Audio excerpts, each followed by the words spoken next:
म्हणाले, काय गंमत झाली, वासना कापून केला लांडा. मी काय केलं म्हणजे मला माझ्या जीवाला वासना कापून टाकली आणि त्या लांडा केला. कुत्र्याचे शेपूट कापतात ना, त्याला लांड म्हणतात बरं का. मग स्वाभाविक वासना कमी झाल्यानंतर प्रपंचाची जी काही हाव असते ती कमी झाली ना. मग काय म्हणाले की जे वासनात्मक लोक आहेत, कामना कामनिक म्हणती लांड्या मला म्हणजे पराक्रम इथे आहे, माझ्या मनामध्ये जे येत आहे आज नाही. तुम्हाला मागे सांगितलं आठवत असेल, तिथे सांगितले की तिकडे सांगितलं मारो तुकाराम महाराज म्हणाले, अरे संभाळा बाबा, हे मन फार विलक्षण आहे. हटियाची गोष्टी मोडून टाकावी.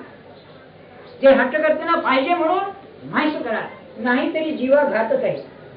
पुढे तुझा घात करीन आतापासूनच.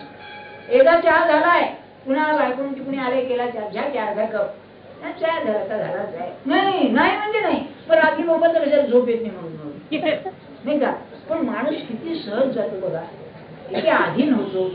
तुम्ही बघा आपलं जीवन तुमच्यातलंच आहे ना. मी मग what is true of is true बरोबरच आहे. माझी पोटदुखी तुमची पोटदुखी झालीच आहे नाही. किती अधीन होतो आपण लहान लहान गोष्टींना, म्हणजे त्याला काही धैर्यवंतच राहत नाही. मग पराक्रम त्याचाच आहे, नाही म्हणण्याच आहे. मला एक रामतीर्थांचं वाक्य आठवतं, the man of power is he who says no to temptation. शक्तिमान मनुष्य कोण? सामर्थ्यवान. मोहाला जो नाही म्हणतो, मोहाला बळी पडत नाही, तो सामर्थ्यवान. बरोबर आहे. आता याच्यातून मार्ग ख्राइस्टने काढलेला, जीसस क्राइस्ट. तो काय म्हणाला, माझे जे अनुयायी आहेत ते किती पेदरू आहेत मला माहिती आहे बरं का, सगळे असे आहेत. मग काय तू म्हणतो, देवाची प्रार्थना करा की बाबा मोह देऊच नको, भांडण कशाला. Lord lead us not into temptation. पण जीवन कसं आहे, तो म्हणू दे पुष्कळ, पण पदोपदी मोह यात शंका नाही. पैशाचा आहे, लौकिकाचा आहे, वस्तूंचा आहे, योग नाही कशाचा. चांगली वस्तू तुम्ही घड्याळाचं या. आमच्या गोडीचे शेठ जे होते त्यांनी आम्हाला दाखवले, 25 घड्याळ आहेत म्हणजे काय मग तुम्ही काय करता, रोज नवं घालतो म्हणाले. वेळेत काही फरक आहे का? शेवटी तेच दाखवतो ना वेळ. नाही मला हाऊस आहे म्हणे, नवीन घड्याळ की घ्यायचं. आता शेतीला शक्य होतं, तुम्ही आम्ही तसंच केलं तर असं बघा. म्हणजे वस्तूला किती आपण चिकटतो. बरं सध्याचा जमाना कसा आहे, त्याच वस्तूला जरा नवं स्वरूप देऊन नवीन काढायचं असं आहे ना. थोडा रंगात फरक केला, थोडा रचनेत फरक केला तर नवीन झालं. माझ्या म्हणण्याचं काय, तुम्ही ते घेऊ नका करू नका असं माझं मुळीच म्हणणं नाही. हा तुम्ही घ्या, सुखी राहा, पण सुखी राहा बघा. नाही तर कसं शक्य आहे माझा. अरे चष्म्याचे केस तर तुम्हाला सांगतो, चष्म्याचे केस तर जर म्हणलं नवीन, आता तुम्ही फार सुंदर दिसतोय, आता आणखी सुंदर दिसून करायचंय काय त्या नव्याचे, पण नाही तर त्याला ते मध्ये रिम पाहिजे, आमचं पाहिजे, करतो पाहिजे. बरं चांगली वेळ असते नाही का. बघा तुम्ही किती आपण सहज. बायकांच्या पुढ्यांचं तसंच आहे काहीतरी असं म्हणतात, फॅशन बदलतात म्हणून. काही लोकतात खाली असे, इतके लोकतात की बोलायची सोय नाही. मला एक आठवतं, आम्ही रामेश्वरला गेलो होतो, तिथे सिंहणी बायका दूध विकायला यायच्या सिरोड मधून, बोटीने यायच्या. त्यांच्या कानाची भोक म्हणजे इथपर्यंत लोंबायची. ते एका बाईला विचारलं, म्हणलं बाई ही भोक एवढी मोठी कशी झाली.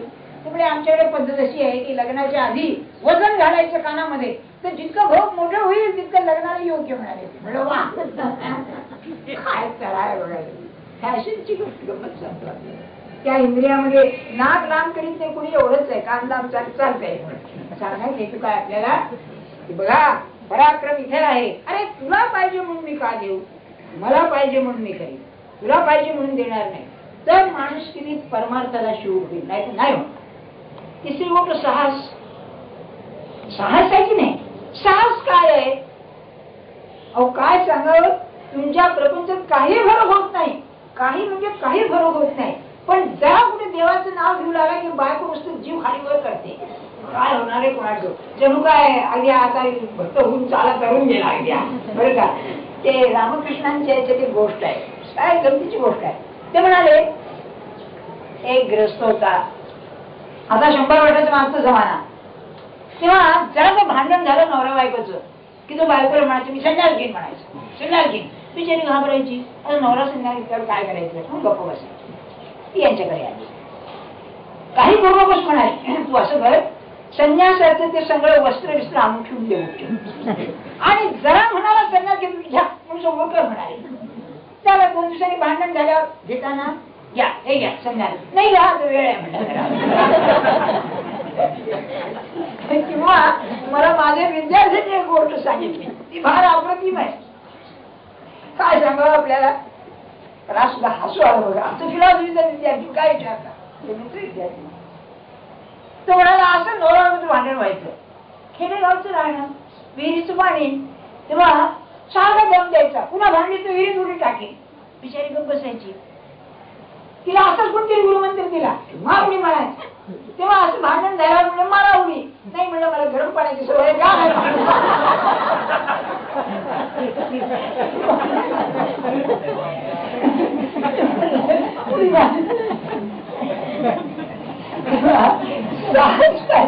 बाकी एवढं लक्षात ठेवा, मी लग्न झालेलं आहे, बायको नवऱ्याची नाडी बरोबर ओळखून असते, तुम्ही धमकी देऊ नये माणसाने सांगायचं काय आपल्याला. ते साहस पाहिजे. साहस सुद्धा की नाही बाहेरचं नाहीये, मनाचं साहस आहे. मनाचं साहस म्हणजे कसं, मुलगी लग्नाची आहे, नाही काळजी करणार, व्यवहार करेन, त्या ठिकाणी जाईन, पहा त्या घरात लोकांना सांगून ठेवीन, पण मी काळजी नाही करणार. तुम्ही बघा हे सोपं नाहीये बरं का, मी सांगतोय. तसंच काय तुमचा मुलगा प्रवासाला गेला, आला नाही, पत्र नाही, तारा नाही, काही नाही, विचार नाही करणार. हे साहस आहे. म्हणजे जीवनावरती आपल्याला फेकून देण्यासारखं आहे. होईल काय वेळ तुम्ही नाही पाहिजे. तसं तुम्ही आधी आजारी पुरण टाकून सांगितलं कठीण आहे आमचं, हे असू दे. परमार्थाचं साहस सांगतोय मी, मनाने नाही घाबरणार, होईल काय व्हायचं हे असं बरं का. याचं उत्तम उदाहरण तुम्हाला मी सांगतो रमणांचं. तिला ऐकून नव्हे, पाहिलेलं लोकांनी त्यांना ती पुटकुळी आल्यावर त्याची ती बायोप्सी केल्यावर नाही कार्सिनोम म्हणजे हा कॅन्सर आहे हा. ते डॉक्टर म्हणाले आम्हाला ते ऑपरेशन करायला पाहिजे. तर म्हणलं कशा करता, त्या म्हणाले की तुम्ही बरे व्हावे म्हणून.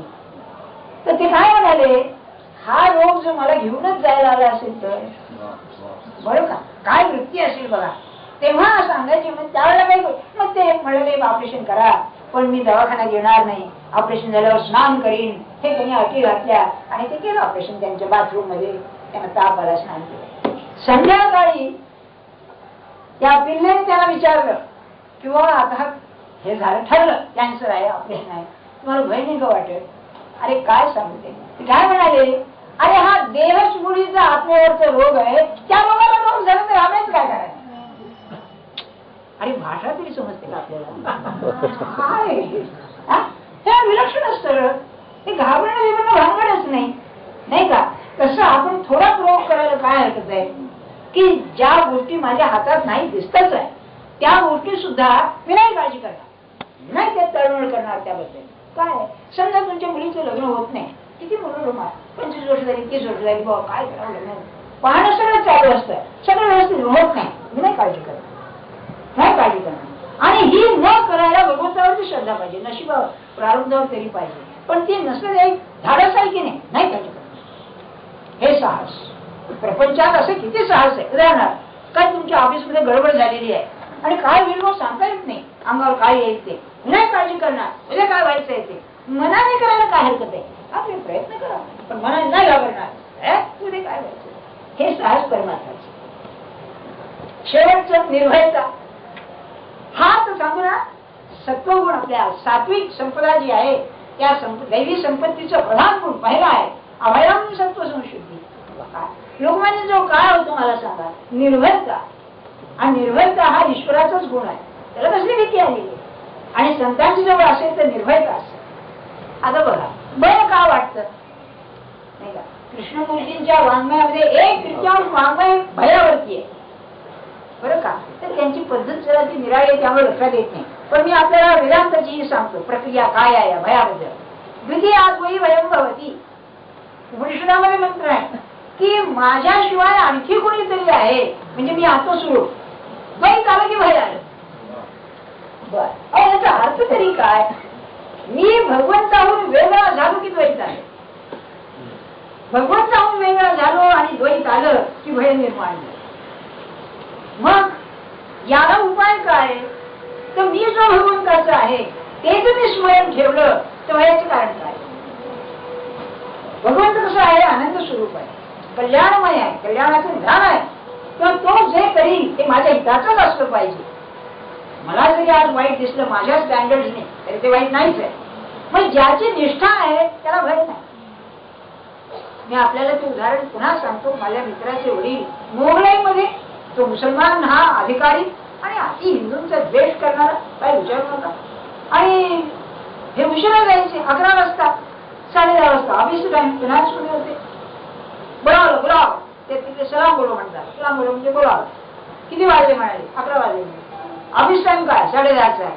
मग म्हणे तुम्ही उशिरा येता, मला आधी येणं शक्य नाही म्हणे. बरं, फिनान्स सेक्रेटरी होता, त्याच्या हातात सगळं हो काय 25 वर्ष सर्व्हिस असते, डिस्मिस केलं असतं त्यांनी, पेन्शन नाही काय नाही. तेव्हा का म्हणाला? तो म्हणाला माझी शंकराची भक्त, माझी पूजा असते म्हणाला, माझी पूजा आहे ती झाल्याशिवाय मला येता येत नाही म्हणाले. बरं का? तेव्हा तो काय म्हणाला की तुम्हाला याचा परिणाम माहिती आहे ना, म्हणजे मी डिस्मिस करू शकेन तुम्हाला. याने काय उत्तर दिलं माहितीये का?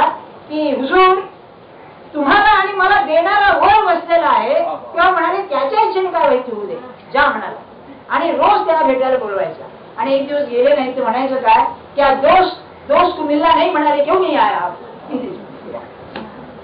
काय हे मनात ठेवावं. आपण बोलू नये बाहेर, पण मनात ठेवावं गेलं का तुला देणं खायला येणार, मला खायला येणारा परमात्मा एकच आहे.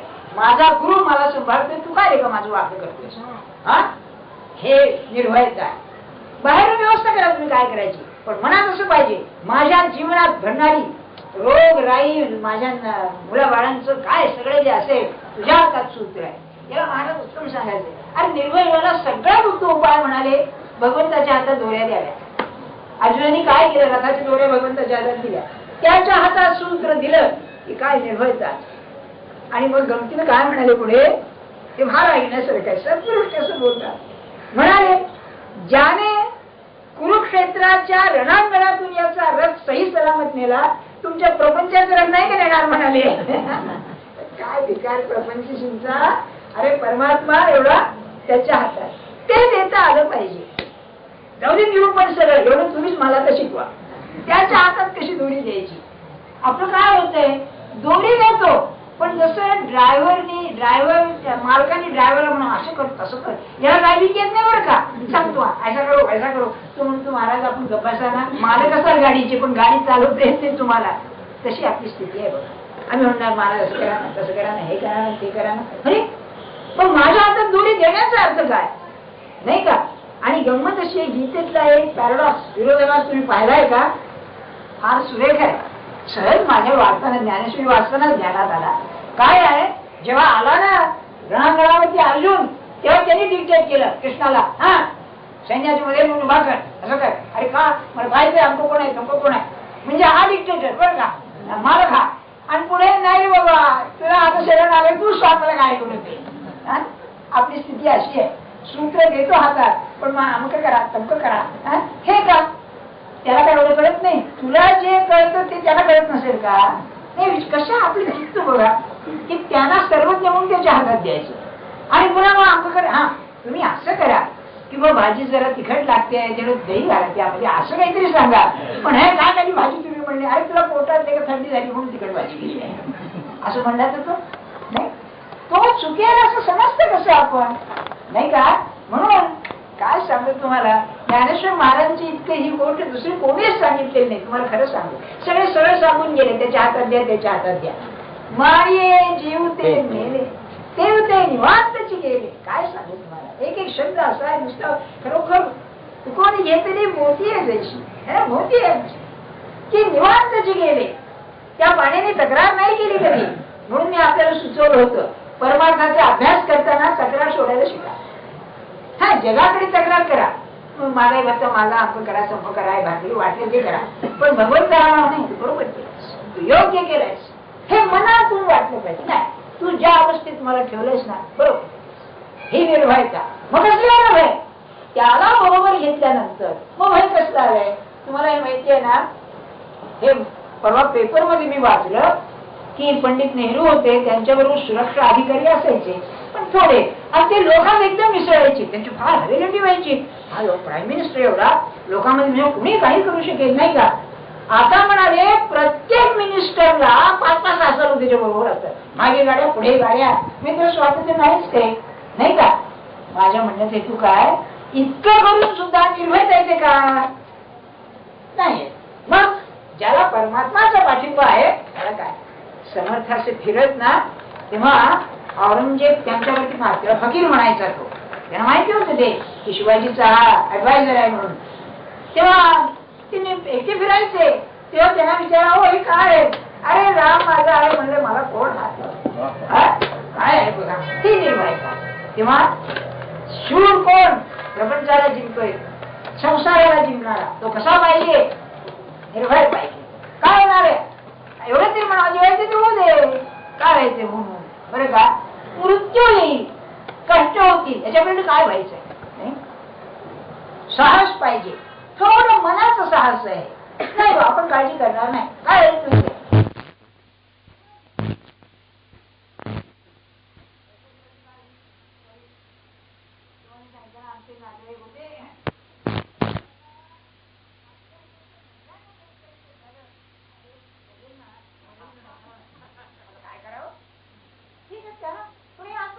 डिग्री कमी तुमची जास्ती, पण फरक फारसा नाही काय नाही का. त्यांचे टेम्परेचर 4 असलं तुमचं आमचं 100 आहे, पण टेम्परेचर आहे नाही का. आपल्या जरा गळ्याशी आली की काळजी लागेल, पण काय आणि ती काळजीची गंमत अशी आहे, घटना 10 वर्षांनी होणार आहे काळजी आजपासून. आणि इन्शुरन्सच्या लोकांनी शिकवलंय आपल्याला.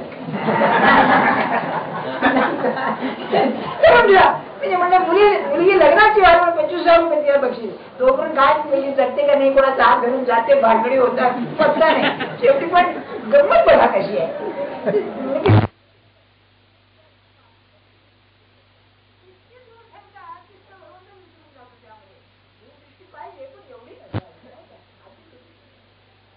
झालं शौर्य, तेज, बरोबर का. आता आधी याला सांगतो मी, वॉरियर शब्द सांगितला किंवा इंग्लिश आपल्या प्लेटोने याला व्हॅलियंट शब्द वापरला. व्हॅलियंट म्हणजे शूर, बरोबर का. त्याची लक्ष नाही दिले मला काही. प्लेटो, माझं प्लेटोवरती फार प्रेम आहे खरं सांग, मला अतिशय आवडतं. कारण युरोपियन तत्वज्ञानामध्ये हा मुकुटमणी आहे, जसे तिथे ज्ञानेश्वर महाराज आहेत तसं हा मुकुटमणी. का एक जीवनाचा प्रश्न असा नाही की ज्याने तो सोडलेला, इतका तो असा म्हणजे विश्वव्यापी त्याची बुद्धी होती या शंकाने. आणि ज्ञानीपुरुष आत्मज्ञान पाहिलेला असा तसं. तेव्हा आता शौर्य सांगताय नाही, सॉरी तेज. तेज म्हणजे इंग्लिशमध्ये ब्रिलियन्स ज्याला म्हणतात, ब्राईट पासून शब्द आहे ब्रिलियन्स. बघा तुम्ही, हुशार असतो मनुष्य, त्याच्या बुद्धीची चमक अशी असते, आपण त्याला ब्रिलियंट म्हणतो, म्हणजे प्रकाश ब्रिलियंट. तसंच एखाद्याच्या अंगी एखादा असं काहीतरी गुण असतो की तो सामान्य मनुष्याच्या वरच असतो. किंवा तेज हा गुण असा आहे, त्याचे 3 प्रकार आहेत. पहिलं देहाचं तेज. काही दिसायलाच माणसं अशी असतात पाहिल्याबरोबर. त्या ऑक्झेंडमने शिवाजीचं वर्णन केलंय ना, नाक पीक सरळ असेल पण तिच्या डोळ्यामध्ये एक चमक असेल, माणसं अशीच असतात. तसेच समर्थ होते ज्ञानेश्वर महाराज, असे असले पाहिजे. आल्यावरती वाटत काय हे असतं. जोसेफ मॅझिनी होता ना, असं काही ब्रिलियंट माणसं की नाही, तेजस्वी माणसं तशी नसतात. उदाहरण चर्चिल, चर्चिलला बुलडॉग म्हणायचे, त्याचं चेहरा बिरण तसंच होतं सर, बरं का. त्याला बुलडॉग, इंग्लिश लोकांना बुलडॉग म्हणतो ना तसा. पण काही लोक असे दिसायला असं, स्त्रिया काय पुरुष काय, झाशीची राणी होती ना, काय दिसायला अशी तशी सुंदर नव्हे पण तेजस्वी होती फार, ते असतच ते. हे तेज काय आहे तर देहाचं पाहिलं. काही सनातनी जे लोक असतात ना, अतिशय पाळणारे, त्यांच्या तोंडावर एक प्रकारचं तेज असतं, ते त्या कर्मकांड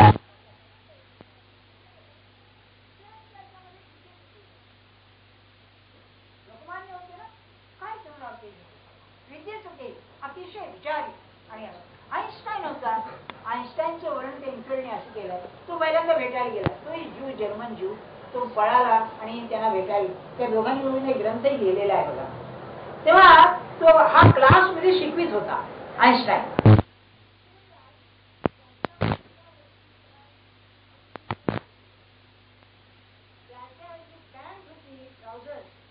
बॅगी ट्राउझर्स म्हणजे 2 आईन्स्टाईन त्यात मावतील अशी दिली, बरं का. तिसरं म्हणाला, तो काय करायचा, जसं लहान मुलं शेंबूड पुसतात ना हाताने, तसं मधुर पुसायचा तर ती जी पावडर होती खाऊची ती तोंडाला लागली आणि केस असे फिरदारलेले. असं वर्णन हा पहिल्यांदा त्याला भेटला. पण म्हणाला त्याच्याकडे पाहिल्यानंतर पाहतच राहावंसं वाटतं. काय त्याच्या चेहऱ्यावर होतं कोणा हे तेज, हे बुद्धीचं विचारच असते या शंका. हे आहे दुसरं तेज. आणि तिसरं तेज जे आहे ते अध्यात्माचं तेज. हे फारच निराळं असतं. या अध्यात्माच्या तेजाला तुलनाच नाही. याचं उत्तम उदाहरण आपल्याकडे त्यांची वर्णन थोडी आहे. पण एकनाथ महाराज आणि सॉक्रेटिस दिसायला अगदीच काहीतरी होता. गिड्डा होता, नाक आपरो होतं, असं वर आलं. पण प्लेटोने त्याचं वर्णन केलेलं आहे की असं सुंदर दिसतंय की पाहिल्यानंतर ग्रीक लोक अतिशय सौंदर्य प्रिय, त्यांना मनाला हा व्यवहार पाहायला असं वाटते पाहतच राहावं याच्याकडे. आणि त्यांनी वर्णन केलंय आपल्याकडे जशी श्रीकृष्णाची मुरली तसं त्यांच्याकडे ऑर्फस म्हणून एक देवता होती. त्या ऑर्फसची मुरली अशी होती की त्याने झाडं डोलत पाणी व्हायचं थांबे असं वर्णन आहे. जमुना जर उलटी भाई असं आहे ना मुरली. तेव्हा सॉक्रेटिस बोलू लागला की मुरली वाजते असं वाटत. हे समज. आणि तुम्हाला एक सांगून ठेवतो, तुम्ही जर गुरुपुत्र किंवा गुरु कन्या असाल तर तुमच्या गुरुमध्ये तुम्हाला ते सौंदर्य दिसलं पाहिजे. बस पायावर असं वाटलं म्हणजे बस कसं आहे म्हणजे ते अतिंद्रिय सौंदर्य. आणि तुकाराम महाराजांना ते पांडुरंग दिसलं. सुंदर ते ध्यान हे सौंदर्य हे नव्हे, ते अतिंद्रिय सौंदर्य, अध्यात्माचं सौंदर्य. आणि ते सगळं वेळच असतं माणसाचं. याच्या नजरेवरून दिसतं काय आहे. इतकी निर्व्याज दृष्टी असते त्या माणसाची डोळ्याची. पाहिल्यावरच लागतं काय असते कोणी असते असं आहे. तेव्हा हे जे त्यांनी तेज म्हटलेलं आहे ते तेज हे आहे. तेज हा प्रकाशाचा गुण आहे. तेव्हा एक आत्मप्रकाश असेल, एक विचारांचा प्रकाश असेल किंवा देहाचा असू शकतो. बरं का, आधी मोठा पैलवान जरी झाला ना तरी त्याच्या अंगावर तेज असेल असं नाही. हे तेज मिळत असतं. काही स्त्रिया अशा असतात बघा, लहानपणी सुद्धा तेज असतं आणि मग ते त्यांचे कुणीतरी साधू किंवा कुंडली पाहून सांगतात इकडे फार चांगल्या पदाला जाणार आहे. त्या झाशीच्या राणीचं असंच झालं. तिला सांगितलं, लहानपणी तिच्या बापाला सांगितलं होतं की ही काही सामान्य नव्हे, तिचं आवडच आहे. आणि ती आहे ती राणीच झाली. नुसती राणी नाही झाली, ती इतिहासात कायमचं नाव करून केली असं आहे. सांगायचंय तू काय आपल्याला. आता ज्ञानेश्वर महाराज काय म्हणतात बघा. सूर्याचे प्रतापे कोणीही नक्षत्र हारते ना तो तरी लोभे सचंद्री. सूर्य होण्याला बरोबर सगळे एकदम तारे नाहीसे होतात, निस्तेज होतात. चंद्र आपल्या संबंध परिवारासह जरी आला तरी सूर्य निस्तेज होत नाही. बरं का, तैसे आपुले प्रौढी गुणे जगाया विस्मय देणे आपण तरी न शोभणे काय सिने. पहिला गुण सांगितला तेजाचा. आपल्या तेजानं लोक आश्चर्यचकित व्हावे. काय विस्मय होणार. म्हणून मी ब्रिलियंट जे म्हणतो ना, आपण ह्युमन नव्हता का काय म्हणू शकतो. त्याची बुद्धीचं चरित्र वाचा आपण, विलक्षणच होतच आहे त्याच्या बुद्धिमत्तेचं तेज. त्याचा जी ग्रहण शक्ती होती ती फारच विलक्षण होती. काय बाळगंधर्वाचं सुद्धा हेच होतं ते गायनाचं. म्हणून गायन सम्राट गाणं ऐकायला यायचे. जन्मभर ज्याने अरे नवीन गायन पद्धतीची निर्माण केली ते याचं गाणं ऐकायला यायचे. आणि विष्णू हे चुकीचं लावून सुद्धा तसंच रहिमत खाचं. मी आपल्याला सांगितलं ना, एकदा ते यमन गात होते तेव्हा त्यांनी एक चुकीचा स्वर लावला आणि आरती यांच्या वेळेला पाणी येऊ लागलं. का ऐसा स्वर मी कधी सुनाही नाही आता. आणि ते स्वभावच असतं, त्यांना ते करावं लागत नाही, स्वाभाविक येते. हे कसे सांगू का, सामान्य शक्तिमान माणसाला, उत्तम शक्तिमान माणसाला वजन उचलणं सहज करतो ना त्या प्रमाणात येत. एक मिनिट उदाहरण सांगतो. काय लोकांनी पाहिलं, महाराजांचं वय 68 पटात होतं. 69 वर्षी देह ठेवला, 68 पटाचं होतं. तेव्हा एक ग्रस्त आजारी पडले म्हणून त्यांना असा आडोसा केला पडदा लावण्याकरता. म्हणून अशी अंगठ्यापेक्षा जाड अशी सुंबाची दोरी लावली. आता ती दोरी ती लांब तिचं शेपूट राहिलं म्हणून लावणारा दोरी बांधणारा मनुष्य आडकीत आणायला गेला. महाराज कुठे चालला रे, आडकीत आणतो म्हणाले. कशाला, दोरी कापायची. हात ते का म्हणाले. 16 वर्षाचे होते ते म्हणजे मी रोज 1200 नमस्कार घालीत असे. हात ते का म्हणाले. महाराज गेलं ते अशा हाताला फिरून झाड दिशी तोडली. आळसूळ गळ्याचा माणूस आणि एवढी दोरी सुंबाची तोडायची सोपी गोष्ट आहे का. हे असं काही पाहिलं म्हणजे मनुष्य विस्मय पावतो. तसं लोकमान्यांचं लहानशी गोष्ट सांगतो. एक सरकारने गॅजेट काढलं, चांगलं 1000 शब्द होते त्या 2 पानं 3 पानं भरलेली. तेव्हा ते केसरी छापायचं होतं, ते गुप्त होतं. तेव्हा हे आणि ते नामजोशी 2 जण कलेक्टरच्या ऑफिसमध्ये गेले आणि म्हणजे आम्हाला पाहू दे नुसतं म्हणजे. त्याला काय वाटलं, अरे सामान्य असतील तुमच्या आमच्यासारखे नाही का, परीक्षेपर्यंत लक्षात ठेवायचं, घरी आले की बोंबसळे गेलं त्याच्यापैकीच नाही. तेव्हा गेले गेले आणि त्यांना काय म्हणले, तुम्ही पहिली 2 पानं पाठ करा, मी दुसरी 2 पानं पाठ. म्हणून त्याने 1-1.5 पान पाठ केलं, यांनी पाहिलं, एकदम वाचलं, दुसरं काय नाही. घरी आले सगळं रिप्रोड्यूस केलं. तो कलेक्टर चकित झाला, अरे काय तुम्ही लिहून घेतलं का, आमचं केलं का? तुमच्या समोर म्हणले आम्ही वाचलं. हे काय काय मेमरी नाही, म्हणजे काय विलक्षण असं पाहिलं. हे तेज एकदम कोणताही गुण असं एकदम पाहिलं म्हणजे असं वाटतं काय आहे, हा हे तेज क्षत्रियाचं आहे. पण क्षत्रियाचं हे तेज नव्हे, ते म्हणलंय प्रगल्भ रूप तेजा, जे कर्मी गुण तुझा हे जे प्रगल्भ रूप आहे ते कशा करता आहे, प्रौढी गुणे. आपला गुण अत्यंत मॅग्नॅनिमस प्रौढ अवस्थेला आलेला असा जो त्याचा शूरत्व गुण आहे ते तेज. केव्हाही हा जो सत्पुरुष आपला शूर पुरुष असतो, याला की हार माहिती नाही, हार झाली तरी निराशा माहिती नाही, आणि निराशा नसल्यामुळे पुन्हा तो लढणार. हा गुण आपण घ्यायला पाहिजे मुसलमानांचा. 17 वेळा हरला, पुन्हा 18 पृथ्वीराजाला मारला. हा गुण आपल्यात नाही, मद्रासी लोकांचा आहे, तो आपण घ्यायला पाहिजे. एकदा ऑपरेशन आपण दुसऱ्यांदा 7 वेळा बसेल, परीक्षा पास होईल आणि अधिकारी होईल बरं का. तसं परमार्थामध्ये करायला पाहिजे. 1 वेळ जाईल, 2 वेळ विसरेल, 3 वेळा विसरेल, पण मागे लागल्यानंतर मग काय होईल तुम्हाला सांगतो थोडक्यात. महाराज म्हणजे एक खुटीवर पंचकांत दिलाय आणि हात पुरा सांगितला, मारुडी चॉकलेट देतो तुला. जन्मात त्याला साधणार नाही तेवढी बोलून घेणं माहिती आहे, पण 10 वेळा उड्या मारल्यानंतर बाप म्हणतो तुला आता घे चॉकलेट, आपणच त्यांच्या काढून देतो. तशी परमात्माची अवस्था. तुम्ही 10 वेळा हरलात ना, परमात्मा म्हणेल असं भक्त नाही देखला तर घे तुला पाहिजे. त्याला आपण ते तेज आपल्याजवळ आहे ते वाढवावं. हा आपला पुढच्या रविवारी सांग. जानकी जीवन स्मरण जय जय राम, राम राजा राम, सीताराम, सीताराम, राम राजा राम, सीताराम, सीताराम.